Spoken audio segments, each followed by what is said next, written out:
हाय दोस्तों, आपका एके Anil sir channel में फिर से स्वागत है। जैसा कि दोस्तों हम पढ़ रहे हैं सीटेट के लिए हिस्ट्री। क्या पढ़ रहे हैं? हिस्ट्री का आज जो चैप्टर नंबर 3 है। कौन सा चैप्टर? चैप्टर नंबर 3 आरंभिक नगर। कौन सा? आरंभिक नगर के जो चैप्टर है उसके बारे में हम आज पढ़ने वाले हैं, क्योंकि आपका जो है सीटेट में क्वेश्चन आता है वो डायरेक्ट एनसीईआरटी से सेम टू सेम पूछ लिया जाता है।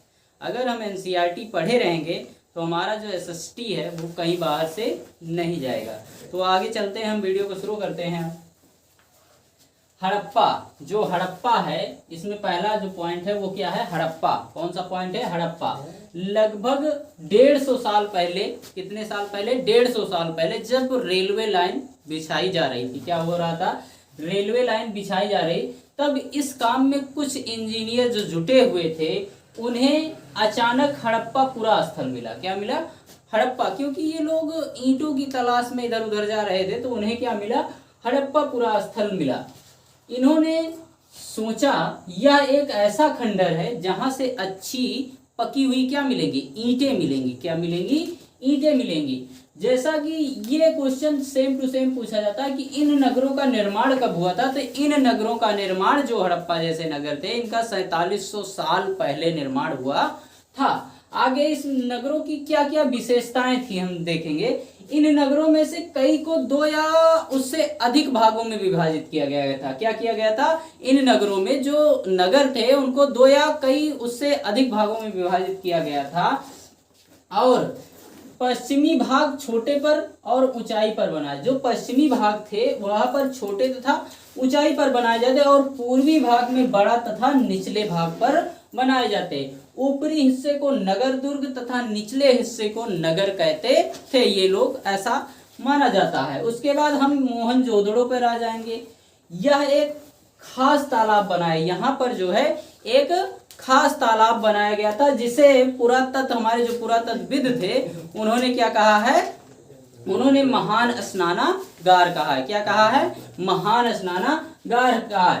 तालाब को बनाने के लिए ईंट और प्लास्टर का प्रयोग किया गया था, और यहाँ पर इस तालाब में रिसाव ना हो इसके लिए यहाँ पर चारकोल का भी प्रयोग किया गया था। 2 तरफ उतरने के लिए इसमें सीढ़ियां बनाई गई थी। क्या बनाई गई थी? सीढ़ियां बनाई गई।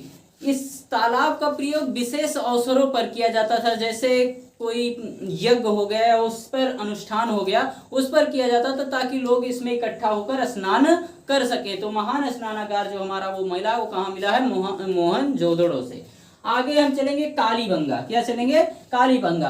कालीबंगा और लोथल जैसे अन्य नगरों से अग्निकुंड मिले हैं। क्या मिले हैं? अग्निकुंड, जहां संभवतः क्या होते थे? अग्निकुंड में यज्ञ किए जाते थे। क्या किए जाते थे? यज्ञ किए जाते। हड़प्पा, मोहनजोदड़ो और लोथल जैसे नगरों में बड़े बड़े क्या मिले हैं? भंडार गृह, जहां पर हम क्या रखे जाते? भंडार गृह का मतलब होता है जहां पर अनाज रखे जाते थे। क्या रखे जाते थे? अनाज रखे जाते थे। उसी में आगे है इन भवनों का निर्माण कैसे हुआ, या कैसे ये भवन थे, यहाँ पर नाले कैसी थी, कैसे सड़कें थी, तो इसके बारे में हम देखेंगे। इन नगरों में घर 1 या 2 मंजिले होते थे। कैसे होते थे उस समय? सोचिए आज के 4700 साल पहले क्या थे? घर 1 मंजिले या 2 मंजिले के, और पक्के घर बने हुए थे। तो सोचिए हड़प्पा सभ्यता कितनी डेवलप्ड रही होगी।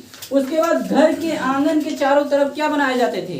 कमरे बनाए जाते थे। क्या बनाए जाते? घर का जो आंगन होता था उसके चारों तरफ क्या बनाए हुए जाते थे? कमरे बनाए जाते थे। और घर में एक अलग मतलब स्त्रियों को स्नान करने के लिए एक अलग स्नानागार उस समय बनाया जाता था। और कुछ घरों में कुएं भी मिले। क्या मिले? कुछ घरों में कुएं मिली। कई नगरों में ढके हुए नालियां मिली। क्या मिली? नालियां, जो सीधी होती थी और ढलान पर बनी होती थी। अक्सर घरों की नालियां नालों से क्या कर दी जाती थी? जोड़ दी जाती थी। और इनमें जगह जगह पर मैन हॉल बनाए जाते थे। क्या बनाए जाते थे? मैन हॉल बनाए। मैन हॉल का मतलब होता है कि उनमें क्या किया जाए? उसको खोलकर उन नालियों की सफाई कर सके। तो सोचिए कि हमारी हड़प्पा सभ्यता कितना डेवलप्ड रही होगी उस समय, आज के 4700 साल पहले। तो ये जो आधा चैप्टर लमसम था इस जो आरंभिक नगर, हमारा लेसन 3 है क्लास 6 की हिस्ट्री एनसीईआरटी का। तो दोस्तों आई होप आपको ये वीडियो अच्छा लगा हो। अगर वीडियो अच्छा लगा हो तो लाइक, कमेंट और शेयर करें। दोस्तों मिलते हैं नेक्स्ट वीडियो में। जय हिंद, जय भारत।